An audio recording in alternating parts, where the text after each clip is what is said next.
वसुदेवसुतं देवं कंसचानूरमर्दनं देवकी परमानंदं कृष्णं वंदे जगद्गुरुं. श्रीमद्भगवद्गीता या ठिकाणी असणारा 13वा अध्याय आणि त्याच्यामध्ये असणारा विशेष श्लोक 22वा. उपद्रष्टानुमंताच भरता भोक्ता महेश्वरः परमात्मेति जापितः देहेस्मिन् पुरुषपरः. की अशा प्रकारे तो परपुरुष जो आहे, जो परमात्मा जो आहे, वास्तविक परमात्माच आहे, परमात्म्याच्या व्यतिरिक्त अन्य कोणतीही वस्तू या ठिकाणी नाही. तरी सुद्धा आपण काय केलं, त्याला त्या परमात्म्याला या ठिकाणी अनेक प्रकारे ज्या थोडक्यात एकच व्यक्ती, एखादा पुरुष व्यक्ती एकच, परंतु त्या व्यक्तीचा असलेल्या सभोवतालच्या लोकांशी येणारा संबंध आणि त्या संबंधाच्या अनुषंगाने व्यक्ती तीच, परंतु कोणी काय म्हणेल, हा माझा मित्र आहे, कोणी म्हणेल हा माझा भाऊ आहे, कोणी म्हणेल हा माझा मामा आहे, पत्नी म्हणेल हा माझा पती आहे, कोणी म्हणेल हा माझा जामातृ आहे,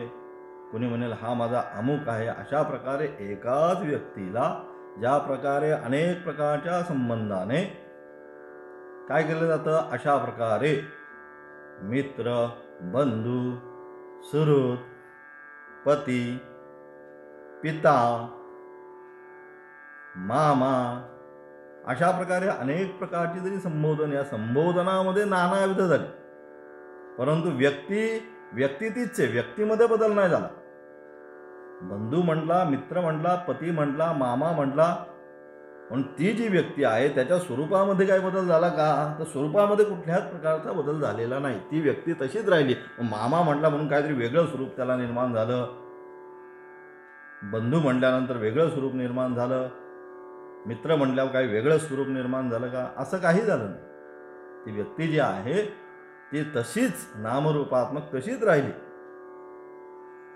परंतु असणाऱ्या संबंधाच्या अनुषंगाने काय झालं, तिला अनेक प्रकारची या ठिकाणी काय केली, नामरूपात्मक, तिला अशा प्रकारे हे नाव ते नाव, अशा प्रकारे त्या नामरूपाने ती व्यक्ती त्या ठिकाणी संबोधली गेली, की हा माझा मित्र, हा माझा मामा, हा माझा पती. त्याचप्रमाणे या ठिकाणी काय सांगितलं, तो असणारा परपुरुष, द्वाविमौ पुरुषौ लोके, पुन्हा येईल 15व्या श्लोकात, शरक्षाक्षर एव च शरक्षर शर सर्वाणि भूतानि कूटस्थक्षर उच्यते, परंतु उत्तम पुरुषस्त्वन्यः परमात्मेति चाप्तः. 15व्या अध्यायामध्ये की क्षर अक्षरापेक्षाही तो उत्तम पुरुष आहे, परमात्मा जो आहे, नारायण परमाव्यक्ता या शब्दाने सांगितलेला तो काय, या सगळ्याही पेक्षा भिन्न आहे. म्हणजे अशा प्रकारे तो जो आहे त्याचा असणारं एकाच परमात्म्याचं, म्हणून अत्यंत क्लिष्ट आद्य अलग अलग क्षेत्रज्ञम चापि माम विद्धी, मागच्या पाठामध्ये सांगितल्याप्रमाणे एका क्षेत्रज्ञ या शब्दावर अनेक मागे सांगितलं महान महान विद्वानांच्या सभा, की नक्की नक्की तिथं असणारा क्षेत्रज्ञ कोण, नक्की याला काय म्हणायचंय, मामा म्हणायचंय, बंधू म्हणायचंय, भाऊ म्हणायचंय, पती नक्की काय. म्हणून याच्याकरता नानाविध त्याच्यावर अनेक प्रकारचे शास्त्रार्थ सभा, मग क्षेत्रज्ञ मी त्याचा असा अर्थ होतो, त्याचा असा अर्थ होतो, पण नक्की काय म्हणून अशा प्रकारे या ठिकाणी तो जो असणारा क्षेत्रज्ञ साक्षी भावाने या ठिकाणी आल्यानंतर त्याला आम्ही पण तोच असणारा, मग इथे आल्यानंतर आम्ही त्याला म्हणतो जीवात्मा, आत्मा, कूटस्थ. वास्तविक काय परमात्माच आहे, परंतु संबंधाने त्याला त्या जशी जशी कामं करतो त्याप्रमाणे त्याला आपण काय करतो, तशी ज्याप्रमाणे डिग्री देतो, अथवा आत्ता सांगितल्याप्रमाणे प्रत्येकाचा त्या व्यक्तीशी असणारा संबंध काय, त्या संबंधाच्या अनुषंगाने त्या ठिकाणी आपण नाव देण्याचा प्रयत्न करतो. तसंच तो असणारा परमात्मा वास्तविक काय, देहात राहून सर्वदेहाहून परच सर्वथा संबंध रहित राहतो. कोण, तो असणारा परमात्मा. तो परमात्मा म्हणजे मग कोण? तिथं नारायण उपोद्घातात जे सांगितलं, मंगलाचरणाचा असणारा मुख्य श्लोक शांकर भाष्याचा, नारायणो परो अव्यक्ता. अशा प्रकारे हे संपूर्ण अव्यक्त माया, त्या मायेच्याही पर असणारा, की ज्याच्यामुळे मयाध्यक्षेन प्रकृतीही सांगितलं, सूयते सचराचरम, अशा प्रकारे असणारा तो परमात्मा या सर्वाच्या पर राहून, ना दत्ते कस्यचित पापम ना, मी कोणाला काही देत नाही, कोणाचं काही घेत नाही, ना दत्ते ना आदत्ते, काहीच नाही, अज्ञानेन आवृतम स्वकर्म सूत्रेण ग्रसितो हि लोकः. ह्या सगळ्या असणाऱ्या श्लोकांच्या माध्यमातून की काय, आपण ज्या ज्याप्रमाणे कर्म करतो त्या कर्माचं फळ आपण उपभोगत असतो. परमात्मा म्हणतो, सुखस्य दुःखस्य न कोपी दाता परो ददाति कुबुद्धी एषा अहम करोति इति वृथाभिमानः स्वकर्म सूत्रेण ग्रथितो हि लोकः. आम्ही जशी कर्म केली त्या कर्माची असणारी फळं आम्ही या ठिकाणी उपभोगत आहोत. आणि अशा प्रकारे तो वास्तविक असणारा जो परमात्मा आहे, त्या परमात्माचा कोणाशी काही संबंध नाही, परंतु त्या त्या कर्माच्या अनुषंगाने त्याला आम्ही काय केलं, तशी तशी संबोधन त्या ठिकाणी देत गेलो. मग कोणकोणती संबोधनं दिली?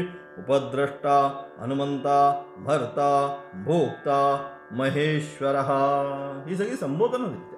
कोणाला दिली? तो जो परमात्मा आहे, परमपुरुष जो आहे, त्या परमपुरुष परमात्म्याला ही सगळी आम्ही काय, त्या त्या कार्याच्या अनुषंगाने काय काय करतोय त्या अनुषंगाने आम्ही त्याला हे सांगण्याचा प्रयत्न करा. हा उपद्रष्टा, हनुमंता, भर्ता, भोक्ता, महेश्वर, ही सगळीच्या सगळी संबोधनं कोणाला दिली? तो एकच जो परमात्मा आहे, वासुदेव सर्वम अंतर्वहिष्ठ तत्सर्वम व्याप्यम नारायण स्थितः. अशा प्रकारे असणारा तो एकमात्र परमात्म्याला न नारायण की या संपूर्ण सृष्टीचक्रामध्ये जो येत नाही, ज्याचा संबंध नाही, असा असणारा तो एकमात्र परमात्मा नारायण स्वरूप, त्या नारायण स्वरूप परमात्म्याला काय म्हटलं आम्ही? परमात्मा. आणि तो इथे आल्यानंतर देही झाला, क्षेत्रज्ञ झाला, क्षेत्रम जानाति एतद्यो वेत्ति तं प्राहुः क्षेत्रज्ञ इति तद्विदः इदं शरीरम कौन्तेय क्षेत्रमित्यभिधीयते. हे क्षेत्र आहे आणि क्षेत्राला जाणणारा तो क्षेत्रज्ञ. क्षेत्रज्ञ म्हणजे काय? क्षेत्रज्ञम चापि मां विद्धि सर्व क्षेत्रेषु भारत. सर्व क्षेत्रामध्ये असणारा तो क्षेत्रज्ञ आहे. तो कोण आहे? तो मीच आहे. मग मी म्हणजे कोण? मग त्या मीचा असणारा तो मी म्हणजे परमात्मा असणारा परमपुरुष. हा जो परमात्मा आहे, परमपुरुष परमात्मा, तोच जसा आकाश सर्वत्र व्याप्त असताना घटाने परिच्छिन्न झाल्यानंतर आपण त्याच आकाशाला काय म्हणतो? घटाकाश. बदलतंय का त्या ठिकाणी? बदलत नाही. फक्त काय झालं? घटनावाच्या उपाधीशी किंवा घटनावाच्या उपाधीने त्याच आकाशाला, आकाश एकच आहे, परंतु त्या ठिकाणी घटनावाच्या उपाधीने त्याच आकाशाला परिच्छिन्न तेवढ्या पुरतं मर्यादित केलं. ज्यावेळेस तेवढ्या पुरतं त्या घटनावाच्या उपाधीने त्याला मर्यादित केलं, त्यावेळेस आम्ही काय म्हटलो? त्याच आकाशाला घटाकाश आता म्हटलं. घटाकाश त्या ठिकाणी आपण म्हटलो. तसाच सर्वत्र व्याप्त असणारा परमात्मा ज्यावेळेस या शरीराच्या उपाधीने परिच्छिन्न झाला, त्याच वेळेस आम्ही त्याला काय क्षेत्रज्ञ म्हटलो आपण, अथवा देही म्हटलो. त्यालाच सर्वत्र व्याप्त तोच आहे. आकाश जसं सर्वत्र आहे त्याप्रमाणे सर्वत्र व्याप्त आहे, परंतु उपाधीच्या अनुषंगाने परिच्छिन्न झाल्यामुळे त्याला क्षेत्रज्ञ, देही, आत्मा, आणि पुढे जाऊन पुन्हा अंतःकरण उपाधीशी ज्यावेळेस पुन्हा त्याचा परिच्छिन्नता झाली, त्यावेळेस त्याला पुन्हा आम्ही काय म्हणलो? जीवात्मा. की आता हे सगळे संस्कार उपभोगायला सुरुवात झाली मनबुद्धी चित्त अहंकाराच्या द्वारा. अतिशय सूक्ष्म विषय. म्हणून त्याला ठिकाणी जीवात्मा वास्तविक काय बघा, आता वास्तविक परमात्माच आहे, परंतु शरीराच्या वास्तविक आकाशच आहे, परंतु मठा आणि घटाच्या परिच्छिन्नतेमुळे नामरूपाच्या घटाकाश झालं. तसं वास्तविक असणारा परमात्मा या शरीराने क्षेत्राच्या उपाधीमुळे परिच्छिन्न झाल्यामुळे क्षेत्रज्ञ झालं, आणि त्या ठिकाणी असणाऱ्या अंतःकरण रूपी उपाधीशी अज्ञानातून संबंध निर्माण झाल्यामुळे तोच परमात्मा जीवभावाला प्राप्त झाला. आणि त्यानंतर असणारी पंचज्ञानेंद्रिय पंचकर्मेंद्रियाच्या द्वारे असणाऱ्या विषयाच्या उपभोगातून प्रकृतीच्या असणाऱ्या उपभोगाच्या माध्यमातून स्वतःला विकारयुक्त सुखी दुःखी या विकारांनी युक्त स्वतःला तो जाणायला. या सर्वाचं मूलभूत कारण कुठे येऊन थांबलं? मूल अज्ञानावर. ते स्वस्वरूपाचं मूल अज्ञान नसल्यामुळे अज्ञान न स्वस्वरूपाचं असणारं जे अज्ञान आहे त्या अज्ञानामुळे असणारा तोच परमात्मा स्वतःला जीवात्मा असं म्हणायला आरंभ केला. तेच या श्लोकाच्या माध्यमातून सांगितलं. परमात्मे तिच्या पिक्त देस्मिन पुरुष परः. या अशा प्रकारे काय उपद्रष्टा. उपद्रष्टा म्हणजे शरीराशी संबंध ठेवल्यामुळे या ठिकाणी तो उपद्रष्टा झाला. त्यानंतर हनुमंता त्याच्याशी मिसळून संमती अनुमती दिल्यामुळे हनुमंता झाला. भरता स्वतःला त्या शरीराचं भरण पोषण करणारा मीच आहे असे मानल्यामुळे भरता झाला. भोगता त्याच्या संघाने सुखदुःख भोगल्यामुळे आता भोगता झाला. आणि तोच काय स्वतःला त्याचा स्वामी मानल्यामुळे या सगळ्याचा स्वामी कोण? मी. संपूर्ण जगताचा स्वामी मी. मग काय झाला? तो महेश्वर हा झाला. आणि म्हणजे अशा प्रकारचा तो महेश्वर. परंतु हा काय पुरुष हा पुरुष वास्तविक काय तो परमात्मा इति उक्त. वास्तविक तो परमात्माच. त्या परमात्म्या व्यतिरिक्त काही नाही, परंतु स्वरूपाने स्वस्वरूपाने का चिदानंद रूप शिवोहम शिवोहम हे स्वस्वरूप आहे. हे सगळं म्हणून नेती नेती सांगितलं. सांगता पण येत नाही म्हणून नेती नेती हा शब्द वेदाने त्या ठिकाणी वापरला. का कसं सांगणार? कारण का यत्र वाचो निवर्तन्ते अप्राप्य मनसा सह. त्याचं वर्णन करण्यासाठी गेलेली ती वाचा शब्द हे सगळे काय परत आले. त्याचं वर्णनातीत काय वर्णन करणार? काय त्याला उपमा देणार? काय करणार? काय विशेषण विशेष संबंध लावणार? काय करणार? काय? आणि म्हणून हे सगळे परत आले. आणि म्हणून त्या ठिकाणी नेती नेती याच्या सगळी व्याख्या मागे झाली. म्हणून मग काय झालं? मग गुरुस्तु मौनम व्याख्यानम शिष्यास्तु छिन्न संशया सांगते. ही असणारी आध्यात्मिक क्षेत्राची अलग लक्षात अत्युच्च असणारी साधना अथवा त्या अनुषंगाने अत्युत्कृष्ट की काही नाही फक्त गुरुस्तु मौनम व्याख्यानम शिष्यास्तु छिन्न संशया. काही नाही फक्त शांत आविर्भावाने त्या ठिकाणी गुरु बसलेले आहेत आणि शिष्यांच्या मनामध्ये जेवढे काही संशय आहेत ते सगळे संशय फक्त मुख पाहूनच निवृत्त झालेले आहेत. कारण का शब्दातीत आहे. काय सांगावं हा मोठा प्रश्न पडला त्यांना. आणि मग अशा प्रकारे तो काय असणारा महेश्वर बंधुपर्यंत स्वरूपाने वास्तविक स्वरूपाने काय तोच आहे. अभिन्न निमित्त उपादान कारण परमेश्वर तो एकच आहे. तोच निमित्त कारण तोच उपादान कारण तोच सगळं. किंबहुना चराचरापण चिदाहला. तो स्वतःच सगळं त्याला वाटलं. स एक सदैक्षद बहुश्याम्ये प्रजायेती सदपोतप्यत. एकटाच होता कंटाळा आला. सैक्षद यथा पूर्वम अकल्पत. ही सर्व जे वाक्य आहे या सर्व वाक्यांच्या द्वारे असणारी ती चैतन्य जी शक्ती आहे त्याचं अस्तित्व त्या ठिकाणी मान्य की त्याने काय स ऐक्षद बहुश्याम्ये प्रजायते. आता मला कंटाळा आला. आता मी जरा बहुश्याम्ये प्रजायते आता या सृष्टीची निर्मिती करतो. मग काय यथा पूर्वम अकल्पयत. मग काय केलं? तुम्ही थोडं चिंतन केलं. यथा पूर्वम अकल्पयत, पूर्व काळामध्ये कशा प्रकारे सृष्टीची रचना केली होती याचं चिंतन केलं, त्याप्रमाणे पुन्हा या सृष्टीची त्यांनी निर्मिती करायला सुरुवात केली. असा असणारा तो परमात्मा या देहात राहूनही देहाहून परत सर्वथा संबंध रहित असतो. त्याचा कोणाशी काही संबंध नाही. त्या ठिकाणी नादत्ते कस्यचित पापम न चैव सुकृतं विभो अज्ञानेन आवृतम ज्ञानम तेन मुच्यन्ति जन्तवः. अशा प्रकारे त्या ठिकाणी केवळ अज्ञान आहे म्हणून हे सगळा विषय आहे. वास्तविक पाहता काय, वास्तविक पाहता परमात्माच आहे. परमात्म्याच्या व्यतिरिक्त अन्य काही नाही. हे या श्लोकाच्या माध्यमातून सांगण्याचा प्रयत्न केला. पाहू त्याच्यावर आचार्य काय भाष्य करतात. आचार्य काय म्हणतात पाहू. उपद्रष्टा इति उपद्रष्टा समीपस्थ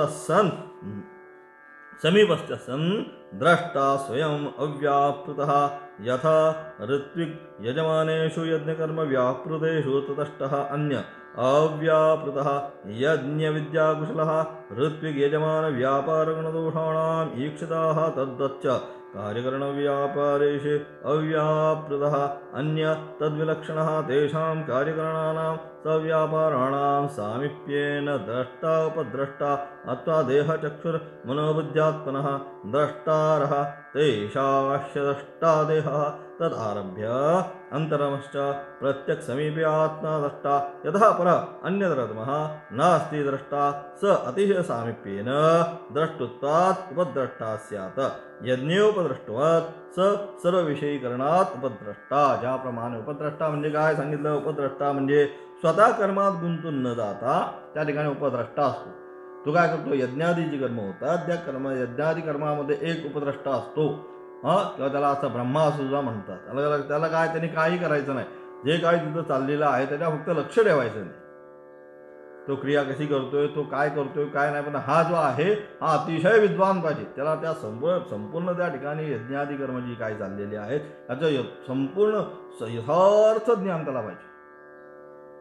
त्याने काय फक्त त्याने काही कोणाला बोलायचं नाही, काही करायचं नाही. फक्त त्यावर फक्त लक्ष ठेवायचं, त्याने काम करायचं. आणि लक्ष ठेवत असताना एखादा दोष त्या ठिकाणी निर्माण झाला, तिथे असणारा यजमान असेल, त्या ठिकाणी असणारा ऋत्विक असेल, त्याच्याकडून एखादा दोष जर त्या ठिकाणी निर्माण झाला तर काय करायचं. आणि त्या दोषाचं क्षालनार्थम काय दोष झाला, बाबा याने असं नव्हतं करायला पाहिजे, मग त्याच्या क्षालनार्थ जे काय प्रायश्चित्त सांगितलेलं आहे ते याने करून घ्यायचं, पण ते बोलायचं नाही. अशा प्रकारे असणारा तो तेच या ठिकाणी सांगितलं. उपद्रष्टा म्हणजे स्वतः कर्मात गुंतून न जाता समीप राहून पाहणारा. काय त्या कर्मामध्ये नसतो तो बाजूला त्याचं ब्रह्मासन वेगळं असतं.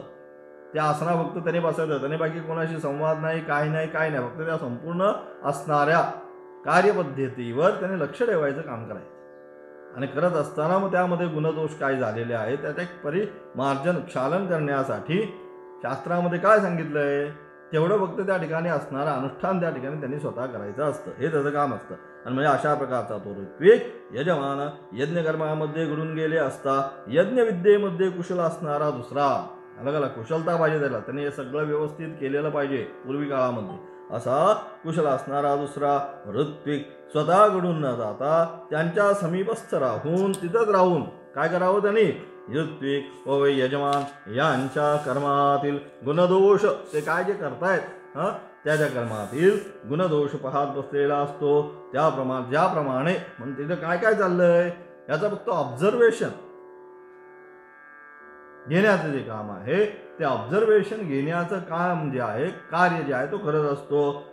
त्याप्रमाणेच काय शरीर व इंद्रिय यांच्या व्यापारामध्ये शरीर आणि इंद्रिय यांचा व्यापार या ठिकाणी चाललेला आहे. अलग लक्षात विषयांशी असणारा शरीर इंद्रियांचा व्यापार, त्यामध्ये व्यापारामध्ये जीवात्मा घडून न जाता त्याच्याहून भिन्न असलेला तो हालचाल करीत असलेल्या त्या देहेंद्रियाच्या समीप असून पाहत असतो, म्हणून त्यालाही उपद्रष्टा असे म्हणतात. त्याचप्रमाणे हा ठिकाणी जीवात्मा काय करतोय, त्याचप्रमाणे सगळं काय करतोय, पाहतोय. शरीर आणि इंद्रियांचे असणारे व्यापार हे सगळं पाहत असताना म्हणून तो हालचाल करीत असलेल्या त्या देहेंद्रियाच्या समीप असून पाहत असतो. आणि म्हणून हे सगळं त्याहून भिन्न, त्याहून भिन्न आहे. त्याहून ते सांगितलं, त्याहून भिन्न असलेला तो हालचाल करीत असलेल्या त्या देहेंद्रियाच्या समीपासून पाहत असतो, म्हणून त्याला उपद्रष्टा असे ज्ञान आहे. म्हणून त्याला आपण काय म्हणतो, उपद्रष्टा, हे सर्व पाहणारा असा तो उपद्रष्टा हे नाव आहे. त्याचप्रमाणे अथवा देह, चक्षु, मन, बुद्धी व आत्मा, हे सगळे देह, चक्षु, मन, बुद्धी आणि त्याच्याही आत असणारा अंतरात्मा, काय हे सर्वच द्रष्ट्या आहेत. सगळे काय करतायत, पाहण्याचंच काम करतायत आहे. या पाचांपैकी पहिले पहिले जे आहेत देह, चक्षु, हे सगळे बाह्य द्रष्टे आहेत, म्हणजे बहिर्मुख असलेले, बाहेर पाहणारे. आणि त्यानंतर पुढील त्याच्यानंतरचे येणारे म्हणजे काय, मन, बुद्धी, आत्मा, हे अंतर्द्रष्टे आहेत, हे आतमध्ये पाहणारे आहेत. आणि म्हणून त्यांना काय सांगितलं, देहापेक्षा पुढील अभ्यंतर म्हणजे अंतस्थ द्रष्टे आहेत. या सर्वांमध्ये देह हा बाह्यद्रष्टा आहे. या सगळ्यांमध्ये सगळ्यात आधी बाह्य वस्तूंचं विषयाचं ज्ञान कोणाला आता शरीराला होतं, म्हणून हा काय झाला, हा बाह्यद्रष्टा झाला. देहापेक्षा चक्षुरी इंद्रिय अंतस्थ, त्यानंतर चक्षुरी इंद्रिय त्याच्यापेक्षा किंचित अंतस्थ, त्यापेक्षाही मन अंतस्थ, मनापेक्षा बुद्धी अंतस्थ, आणि आत्मा हा सर्वात अत्यंत अंतस्थ आहे. आणि या सगळ्याच्या आत कोण आहे, त्या सर्वाच्या आत असणार ते आत्मचैतन्य, आत्मा, म्हणून ते सांगितलं. आणि म्हणून त्या आत्मा हा सर्वात अत्यंत अंतस्थ आहे. त्याहून दुसरा अधिक अंतस्थ असा कोणी नाही. आलं का, पुन्हा त्याच्या आत कोणी का नाही, सगळ्यात शेवट तो, त्याच्या पुन्हा आत कोणी नाही. आणि म्हणून अंतस्थ आहे, त्याहून अधिक अंतस्थ कोणीही नाही. आणि म्हणून आत्मात अत्यंत समीप राहून, आणि म्हणून काय, आत्मात अत्यंत समीप राहून व्यापारयुक्त असलेल्या, काय तो काय करतोय, व्यापारयुक्त असलेल्या देहेंद्रियांचा द्रष्टा असल्यामुळे, अलग लक्षात, आता तो काय झाला, द्रष्टा झाला. देह आणि इंद्रियांचा असणारा संपूर्ण जो व्यापार आहे, हा देहेंद्रियांचा व्यापार काय, तो पाहणारा आहे. देहेंद्रियांचा द्रष्टा असल्यामुळे त्याला उपद्रष्टा असे नाव आहे. आणि सगळं पाहणारा असल्यामुळे काय करतात, काय नाही, हे आत राहून अंतस्थ आत्मानम अजम न दृष्टा, आता अंतस्थ आत्मानम या ठिकाणी राहून हे सगळं काय करतात, काय नाही करत, हे आत्मा हा पाहणारा आहे. आणि म्हणून त्याला काय, उपद्रष्टा असे आपण म्हटलो, असे नाव आहे. उपसारखं सान्निध्य दाखवतो. अर्थदृष्ट्या तो प्रत्येक या शब्दाशी समान आहे, म्हणून त्याला प्रत्येकात्मा जो जीव तो उपद्रष्टा आहे, किंवा यज्ञातील उपद्रष्ट्याप्रमाणे हा असल्यामुळे उपद्रष्टा, यज्ञातील उपद्रष्टा ज्याप्रमाणे सर्व पाहण्याचं काम करतो त्याप्रमाणे. अनुमंता म्हणजे काय, अनुमंताच्या अनुमोदनम अनुमननम कुर्वत्सु तत्क्रियासु परितोषा तत्कर्ता अनुमंताच, अथवा अनुमंता कार्यक्रम प्रवृत्तिषु स्वयं अप्रवृत्तेपि प्रवृत्तः इव तद अनुकूलः विभाव्यते. तेन अनमन्ता अथवा अप्रवृत्तान् स्वव्यापारेषु तत्साक्षीभूतः कदाचिदपि न निवारति इति अनुमन्ता भर्ता भरणं नाम देहेन्द्रियमनोबुद्धीनां संहितानां चैतन्यात्मपारार्थेन निमित्तभूतेन चैतन्याभासानां यत्स्वरूपधारणं तच्चैतन्यात्मकृतम् एव इति भर्तात्मा उच्यते. भोक्ता अग्नि उष्णवत नित्यचैतन्यस्वरूपेण बुद्धे सुखदुःखमोहात्मकाः प्रत्ययाः सर्वविषयविषयाः चैतन्यात्मग्रस्ताः इव जायमानाः विभक्ताः विभाव्यन्ते इति भोक्तात्मा उच्यते. अशा प्रकारे काय म्हणतात, आणि आता आता हनुमंताचा विषय आला. मग हनुमंता कर्मात घडून, हनुमंता काय करतोय, कर्मात घडून गेलेले कर्म करीत असताना त्यांच्या समीप राहून त्यांच्या कर्माविषयी जो संतोष होत असतो त्याचे अनुमनन म्हणजे अनुमोदन करणे असे म्हणतात. त्याचा अनुमोदन, जे काय कर्म करत आहे त्या ठिकाणी त्याचं काय करा, अनुमोदन करायचं. अनुमोदन करायचं म्हणजे हो ठीक चाललेलं आहे, हे सांगण्याचं सुद्धा जे काम आहे ते त्या ठिकाणी करण्याचा. आणि त्या कर्माविषयी त्यानंतर काय, जो आनंद संतोष निर्माण होत आहे, आनंद निर्माण होत आहे, त्याला काय अनुमनन म्हणजे अनुमोदन असे म्हणतात. हे अनुमनन म्हणजे अनुमोदन करणारा जीवात्मा असल्यामुळे त्याला अनुमंता म्हणतात. या सगळ्याचा अनुमोदन करणारा जो आहे म्हणून त्याला त्या ठिकाणी अनुमंता म्हणतात. अथवा देह इंद्रिय कर्मात प्रवृत्ती, अथवा त्या दुसरा अर्थ अथवा देह इंद्रिय कर्मात प्रवृत्त झाले असता जीवात्मा स्वतः प्रवृत्त होत नसूनही तो स्वतः त्यामध्ये प्रवृत्त होत नाही. मग प्रवृत्त कोण होत आहे? देह आणि इंद्रिय यांचा असणारा विषयांशी व्यापार आहे. त्या विषयांशी व्यापारामध्ये देह इंद्र प्रवृत्ती झाल्यानंतर हा स्वतः तसाच राहतोय, साक्षी भावाने गप बसून राहतो, काही करत नाही. तेच सांगितलं. अथवा देहेंद्रिय कर्मात प्रवृत्त झाले असता जीवात्मा स्वतः प्रवृत्त होत नसूनही त्यांना अनुकूल व प्रवृत्त झाल्यासारखा भासत असतो, म्हणून त्याला अनुमंता असे म्हणतात. परंतु यांना काय वाटतं? हा आम्हाला सपोर्ट करतोय. त्या कुणाला? देह आणि इंद्रियांना.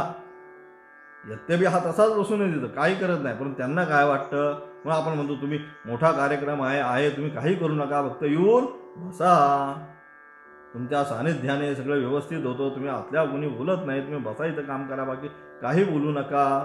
अनुमंता की त्यांनी फक्त त्या ठिकाणी बसायचं काम करायचं. त्याप्रमाणे हा या ठिकाणी असणारा जीवात्मा फक्त अनुमंता या अनुषंगाने तिथं बसून जातोय. यांना लगेच तो बसल्याबरोबर हे सगळं आपापल्या कार्यक्रमामध्ये देह इंद्रिय लगेच व्यवस्थित करण्याला सुरुवात करतात, म्हणून त्याला म्हटलं अनुमंता. आणि म्हणून अशा प्रकारे अनुमंता त्याला असे म्हणतो. अथवा आपल्या कर्मामध्ये देहेंद्रिय प्रवृत्त झाले असताना त्यांना साक्षीभूत असलेला जीवात्मा कधीही त्यांचे निवारण करीत नाही, म्हणूनही त्याला अनुमंता ही संज्ञा प्राप्त झालेली आहे. किंवा ते आपापले कर्म करत असताना चांगले असो वाईट असो हा काही नाही, फक्त साक्षी भावाने गप बसून जातो, म्हणून सुद्धा त्याला काय म्हणतं म्हणून त्याचे कधीही निवारण करत नाही, म्हणून सुद्धा त्याला अनुमंता ही संज्ञा प्राप्त झाली. फक्त बघण्याचं का अनुमोदन करण्याचं, चांगलं वाईट येते ते नंतरचा विषय, परंतु हा त्या ठिकाणी फक्त अनुमोदन करण्याचं काम करतो, म्हणून त्याला अनुमंता ही संज्ञा प्राप्त झाली. भरता म्हणजे काय? देह इंद्रिय मन बुद्धी ही दुसऱ्यांकरता म्हणजे ही जे आहे ही सगळीच्या सर्व हे काय करतात? ही दुसऱ्यांकरता म्हणजे कोणासाठी? दुसरा म्हणजे कोण? चैतन्य रूप आत्म्याकरिता एकत्र झाल्यामुळे. अलग लक्षात, चैतन्य स्वरूप आत्मा जे आहे त्या ठिकाणी चित्प्रतिबिंब त्यासाठी एकत्र झाल्यामुळे काय झाली? चैतन्यासारखी वाचता, चैतन्यासारखी म्हणजे त्यांच्यामध्ये ते कर्म करण्याची प्रवृत्ती निर्माण होते. अलग लक्षात, तो जोपर्यंत आहे तोपर्यंत या ठिकाणी जोपर्यंत चैतन्याचं प्रतिबिंब आहे तोपर्यंत काय याच्यामध्ये या शरीरामध्ये काय कर्म करण्याची प्रवृत्ती राहते. मला हे करायचं, मला अमुक करायचं, मला तमुक करायचंय, हे सर्व त्याच्यामध्ये राहतं. आणि म्हणून अशा प्रकारे त्याचे जे स्वरूप अवधारण ते चैतन्यात्म्यानेच होत असते. आणि म्हणून अशा प्रकारे त्याच्या शक्तीनेच हे देहेंद्रियाचे जे व्यापार चाललेले आहेत त्या व्यापाराकरता शक्ती कोणाची? तर शक्ती त्याची असणारी, त्या चैतन्याची असणारी त्या ठिकाणी शक्ती, त्या शक्तीच्या अनुषंगाने हे सगळे आपापले जे व्यापार आहेत हे सर्वजण आपापले व्यापार करत असतात. तेच सांगितलं काय? म्हणून त्यांचे जे स्वरूप अवधारण ते चैतन्यात्म्यानेच होत असते, किंवा स्वरूप अवधारण त्यांच्यामध्ये असणारी चैतन्यता जी आहे, काम करण्याची शक्ती प्रवृत्ती जी आहे ती याच्यामुळेच आहे. आणि म्हणून स्वरूप अवधारण ते चैतन्यात्म्यानेच होत असते. आत्म्याला भरता ही संज्ञा आली आहे, म्हणून आत्म्याला त्या सगळ्यांचा भरता ही संज्ञा प्राप्त झाली. त्याचप्रमाणे भोक्ता म्हणजे सुख दुःख मोह एतद्रूप सर्व विषयांविषयी बुद्धीच्या ठिकाणी उत्पन्न होणारे प्रत्यय म्हणजेच अनुभव हे अग्नीच्या उष्णतेप्रमाणे आत्म्याच्या नित्य चैतन्य स्वरूपामुळे चैतन्यात्म्याने व्याप्त झाल्यासारखे भासत असतात, त्याहून ते भिन्न नाहीत असे वाटते. आणि म्हणून आत्म्यालाच भोक्ता ही संज्ञा करता. भोक्ता जे काय आहे त्यापासून प्राप्त होणारी सुखदुःख त्यांना भोगणारा सुद्धा हा असल्यामुळे त्याला त्या ठिकाणी भोक्ता ही संज्ञा प्राप्त झाली. त्यानंतर महेश्वर हा